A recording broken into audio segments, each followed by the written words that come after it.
leitura dos versículos 17 até o versículo 5, até o capítulo 5, versículo 2. Efésios 4, 17 até 5, versículo 2. Convido a todos que se coloquem em pé e acompanhem a leitura do texto indicado. Efésios 4, 17 até o 5, 2. Diz assim a palavra do nosso Deus: Isto, portanto, digo, e no Senhor testifico, que não mais andeis como também andam os gentios, na vaidade dos seus próprios pensamentos, obscurecidos de entendimento, alheios à vida de Deus por causa da ignorância em que vivem, pela dureza do seu coração, os quais, tendo se tornado insensíveis, se entregaram à dissolução para com avidez cometerem toda sorte de impureza. Mas não foi assim que aprendestes a Cristo, se é que de fato tendes ouvido e nele fostes instruídos, segundo é a verdade em Jesus, no sentido que, quanto ao trato passado, vos despojeis do velho homem que se corrompe, segundo as concupiscências do engano, e vos renoveis no espírito do vosso entendimento, e vos revistais do novo homem, criado segundo Deus em justiça e retidão, procedentes da verdade. Por isso, deixando a mentira, fale cada um a verdade com o seu próximo, porque somos membros uns dos outros. Irai-vos e não pequeis, não se ponha o sol sobre a vossa ira, nem deis lugar ao diabo. Aquele que furtava, não furte mais, antes trabalhe, fazendo com as próprias mãos o que é bom, para que tenha com que acudir ao necessitado. Não saia da vossa boca nenhuma palavra torpe, e sim unicamente a que for boa para a edificação, conforme a necessidade, e assim transmita graça aos que ouvem. E não entristeçais o Espírito de Deus, no qual fostes selados para o dia da redenção. Longe de vós toda amargura e cólera e ira, e gritaria e blasfêmias, e bem assim toda a malícia. Antes, sede uns para com os outros, benignos, compassivos, perdoando-vos uns aos outros, como também Deus em Cristo vos perdoou. Sede, pois, imitadores de Deus, como filhos amados, e andai em amor, como também Cristo nos amou, e se entregou a si mesmo por nós, como oferta e sacrifício a Deus em aroma suave. Que Deus nos abençoe agora no estudo de sua palavra. Os irmãos podem se assentar. É bem provável que, pelo menos a maioria de vocês aqui presentes, os irmãos se lembrem de algo que tenham visto aí na sua carreira de estudantes, que é o mito da caverna. Um mito, ensinado e escrito por Platão há muito tempo atrás, com certeza. E nesse mito ele ensina que ele relata que pessoas viviam presas dentro de uma caverna, acorrentadas, presas ali dentro dessa caverna, de costas para fora. Então imaginem que aqui é a caverna e eu estou preso, o mundo real lá fora acontece lá atrás de mim. Eu não tenho noção do que se passa lá fora dessa caverna. A noção da realidade que nós temos, ou que essas pessoas que estão presas e acorrentadas dentro dessa caverna têm, é uma noção de tudo que se passa ali dentro. Um lugar escuro, um lugar fechado, e o pouco de conhecimento que eles têm, a noção das coisas que eles têm, são as sombras que eles conseguem enxergar nas paredes dessa caverna, daquilo que é projetado lá de fora para dentro. Então eu imagino que toda a realidade dessas pessoas, o conceito que elas têm a respeito da vida, a noção que elas têm a respeito da vida, é adquirida através de sombras e de imagens que são projetadas no fundo dessa caverna. Noções com certeza limitadas, distorcidas e equivocadas.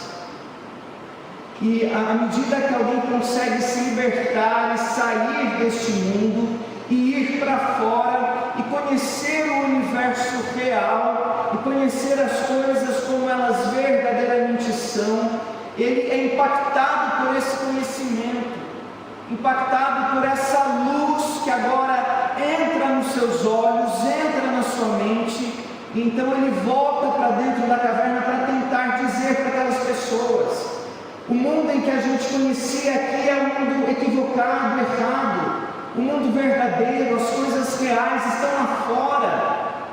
A ponto de que as pessoas que não foram impactadas por este conhecimento, que não tiveram seus olhos e suas mentes iluminadas, literalmente iluminadas, saindo da ignorância, saindo da escuridão, eles ali começariam a achar: você é louco.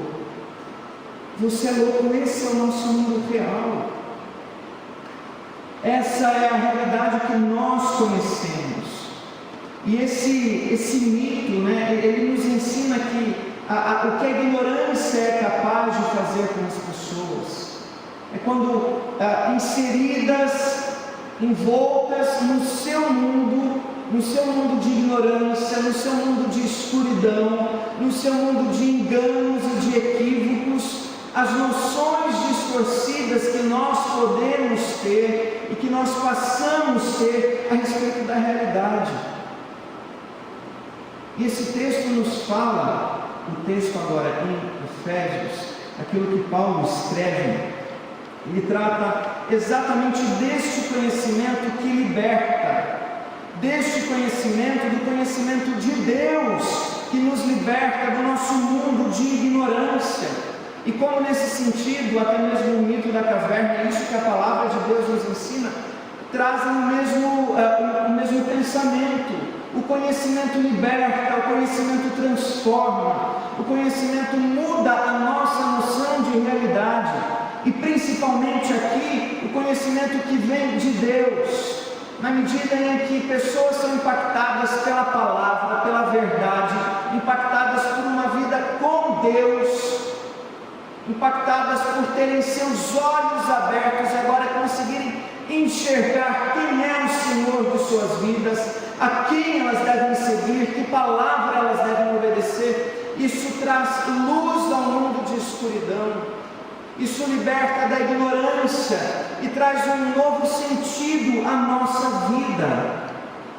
O texto deixa isso muito claro, dessa libertação e dessa transformação. O Paulo diz que aqueles que ainda vivem nas suas ignorâncias, que aqueles que foram libertados, melhor dizendo, não devem mais viver como os gentios. E aqui ele traz uma série de características daqueles que ainda vivem na ignorância. Ele fala da vaidade dos próprios pensamentos, ele fala daqueles que vivem obscurecidos de entendimento, alheios, distantes de Deus, e que por conta disso têm os seus corações endurecidos, são insensíveis, e que por conta desse engano, por conta desses equívocos, por conta da sua própria ignorância, suas escolhas são sempre equivocadas, erradas, se entregam a uma vida dissoluta, vivem na impureza. Quanta coisa ou quantas maneiras de evidenciar um comportamento ainda preso à ignorância, um comportamento de pessoas que ainda não foram libertadas por Deus, que não tiveram seus olhos e suas mentes abertas pelo Senhor, que não foram impactadas pelo encontro real com o Espírito Santo de Deus, que nos conduz à verdade e que por conta disso vivem presas em seus mundos.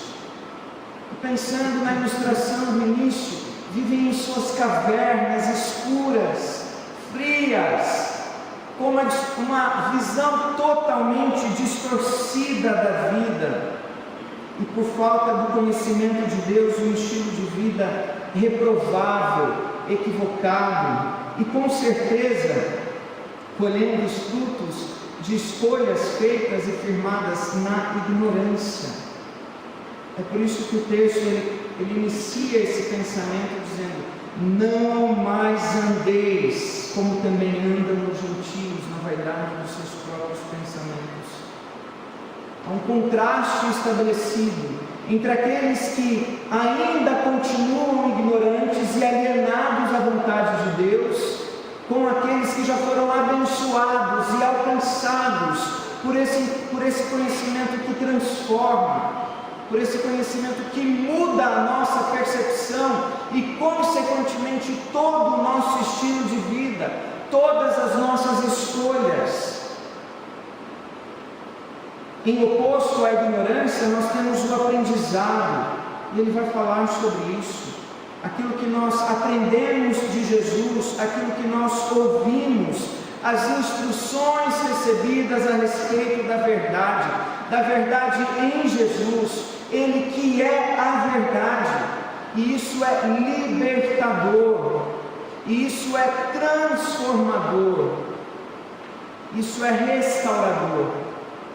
Mudança de mente, mudança de coração, o abandono de práticas, o abandono de hábitos criados e mantidos na escuridão, criados e mantidos durante o tempo de ignorância, mas que agora, por esse conhecimento que nos invade, por esse conhecimento de um Deus que se revela, um Deus que vem ao nosso encontro, transformando toda a nossa vida, nós precisamos então abandonar aquilo que foi aprendido na ignorância, aquilo que foi adquirido na ignorância, hábitos, escolhas, palavras, sentimentos.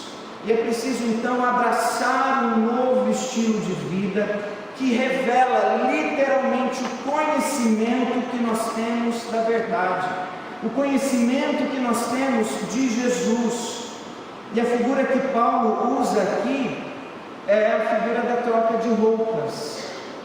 Nós precisamos nos despir das roupas velhas, roupas que não fazem mais sentido, roupas que não nos representam mais, roupas que não são mais condizentes com esse conhecimento, com um novo comportamento. E precisamos então nos revestir do novo homem criado para a honra e glória de Deus. Um homem agora impactado por essa palavra, impactado pela verdade, impactado pelo Espírito Santo do Senhor. E é preciso então um processo de transformação que acontece a partir do abandono dessa ignorância, rumo a uma caminhada ao lado de Cristo, conhecendo e aprendendo a verdade. Essa mudança é necessária. Nós precisamos, usando o exemplo aqui de Paulo, fazer a troca dessa roupa, fazer o abandono dessa roupa e nos revestir deste novo homem, desse novo estilo de vida que evidencia: Cristo vive em mim. Eu fui liberto da minha ignorância, eu fui liberto da minha caverna sombria e escura onde eu vivia. Eu fui liberto de um estilo de vida que não era saudável, que não fazia bem a mim, que não fazia bem aos outros. Dos versículos 25 a 32, se você der uma rápida olhada aí, nós temos então alguns exemplos que evidenciam essa transformação causada pelo conhecimento de Cristo. Nós temos apenas alguns exemplos, essa lista poderia ser muito maior, muito mais ampla, mas exemplos bem práticos que mostram aonde o conhecimento de Cristo chega, é necessário haver transformação. Eu quero então dividir rapidamente aqui em três categorias que nós encontramos aqui nesses versículos de 25 a 32, mas que no fundo todas elas evidenciam essa transformação de todo o nosso ser. Todo o nosso ser é impactado pelo conhecimento que vem de Deus. Todo o nosso ser é impactado pela palavra da verdade. E uma transformação que acontece de dentro para fora. É isso que nós precisamos experimentar. E é isso que nós precisamos evidenciar. Uma transformação que acontece de dentro para fora. Havia um coração de carne, de pedra, agora um coração de carne, transformado por Deus, alcançado pela graça de Deus. Porque muitas vezes nós corremos o engano e podemos até ficar iludidos nisso, de mudanças apenas comportamentais. Podemos mudar o jeito de falar, podemos mudar as nossas roupas, podemos mudar algumas das nossas escolhas, podemos mascarar um comportamento, fingir sermos algo que não somos, mas isso acontece por pouco tempo, porque ninguém consegue se manter na hipocrisia, ninguém consegue se manter num comportamento apenas adquirido, aprendido, sem que parta de um coração transformado por muito tempo. Mudar de fora para dentro é mudar a fachada. Mudar de fora para, mudar apenas o exterior é mudar apenas a fachada, a casca, é aparentar ser aquilo que não somos e aquilo que é claramente condenado por Jesus, quando ele fala dos escribas e dos fariseus, chamando eles de sepulcros caiados, de pessoas que tinham um comportamento apenas do exterior, mas não que partiu de um coração transformado. O conhecimento verdadeiro muda a nossa essência, muda o nosso coração. E a partir deste coração transformado, eu quero pensar então em 3 categorias aqui que nós encontramos nesse texto de 25 a 32. Primeiramente são os nossos sentimentos. Os nossos sentimentos. E o texto fala de ira, o texto fala de amargura, o texto fala de cólera, ira, cólera e amargura. Sentimentos que caminham até bem próximos uns dos outros. E quando Cristo nos liberta, Ele nos liberta destes sentimentos. É por isso que a palavra aqui, Paulo diz, longe de vós. Anda longe disso. É claro que muitas vezes, para andarmos longe disso, nós precisamos clamar ao Senhor: Senhor, muda o meu coração.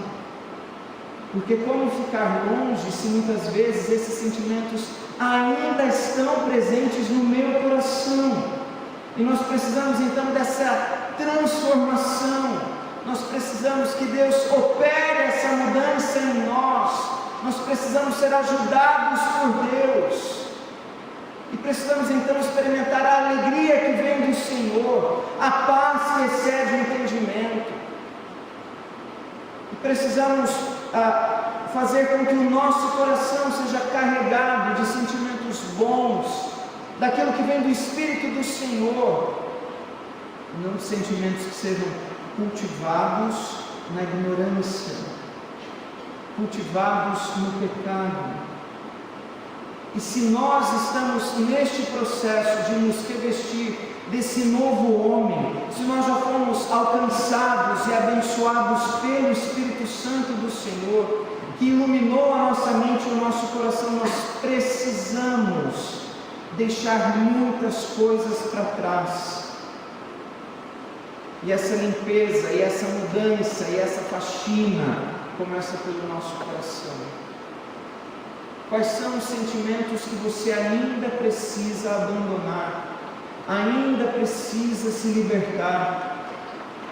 Quantas vezes nós permitimos que a amargura tome conta de nós permitimos que a inveja tome conta de nós permitimos que os ciúmes, a ira tome conta de nós, e pelas mínimas coisas nós vamos revelando um coração ainda pesado, ainda amargurado, com cantos do nosso coração, da nossa vida ainda mergulhados na escuridão.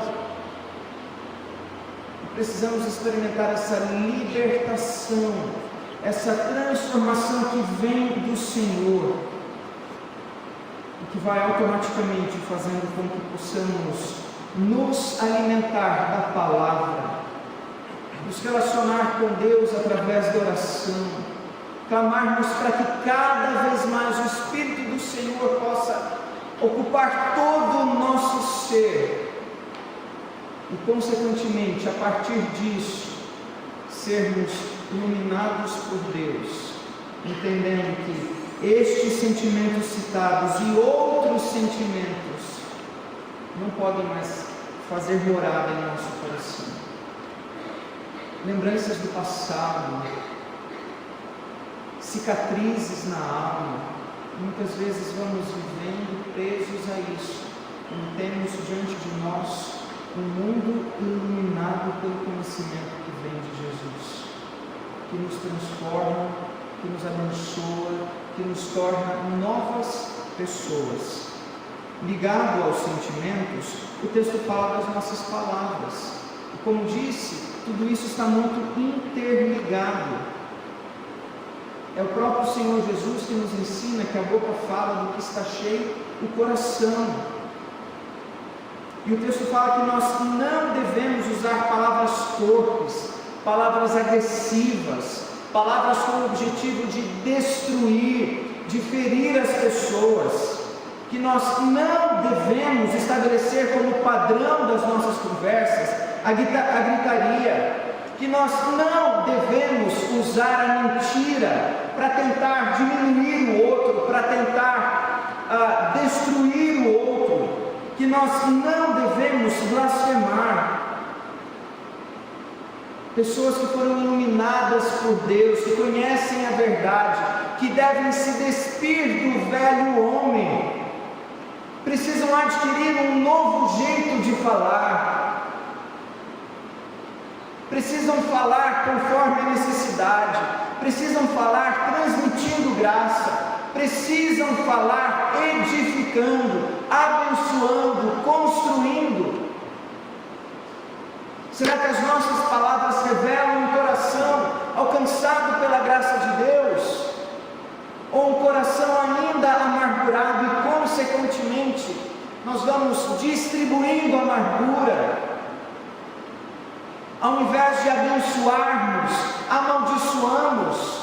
Quantas exortações nós temos na palavra de Deus para que tenhamos o bom uso da nossa boca, para que a nossa palavra seja sempre temperada com sal e possa abençoar, e possa construir, e possa edificar, e possa animar alguém, e possa ajudar alguém. Muitas vezes nós nos contradizemos, nós somos incoerentes,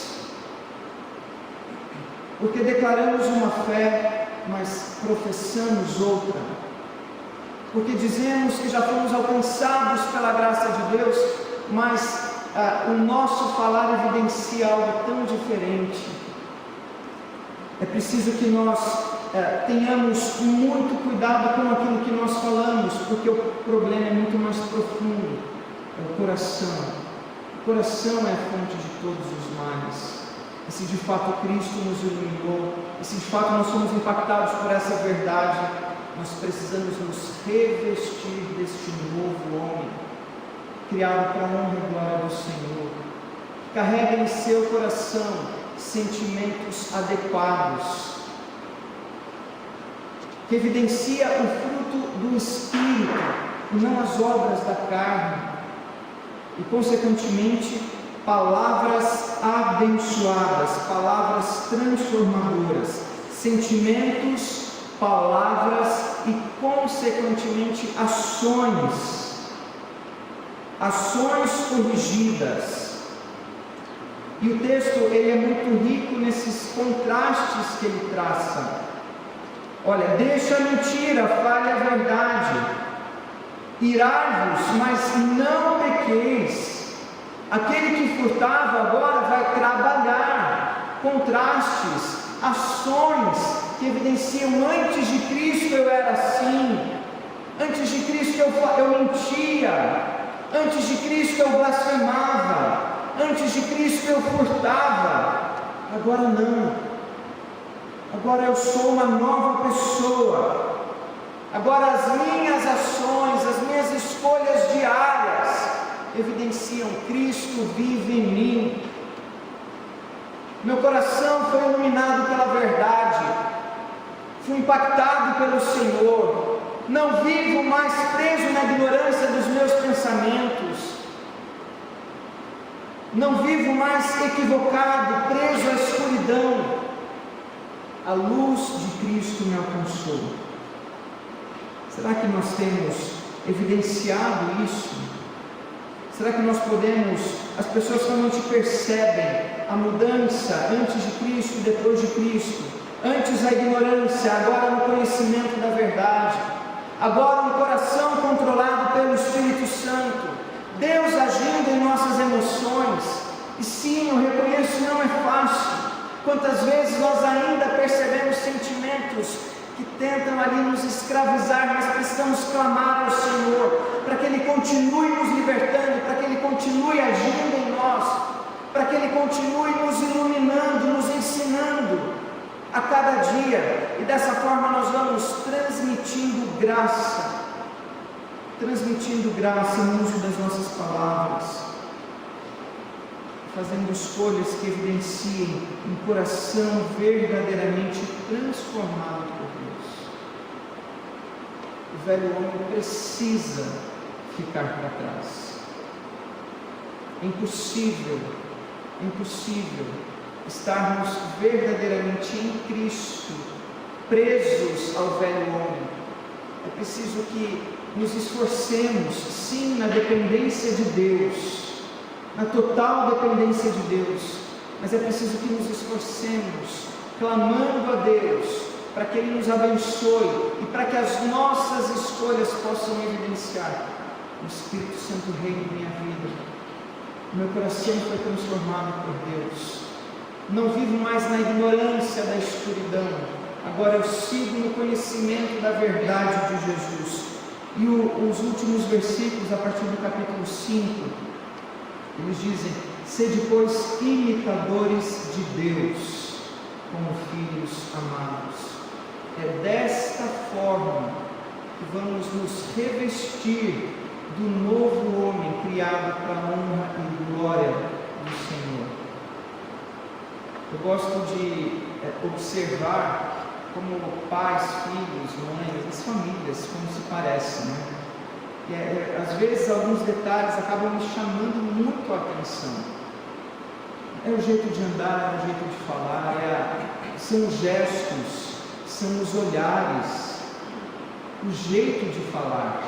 Muitas vezes nós nem percebemos o quanto nós, por mais óbvio que pareça, somos tão parecidos com os nossos pais e trazemos, entranhados nos nossos hábitos, essas características.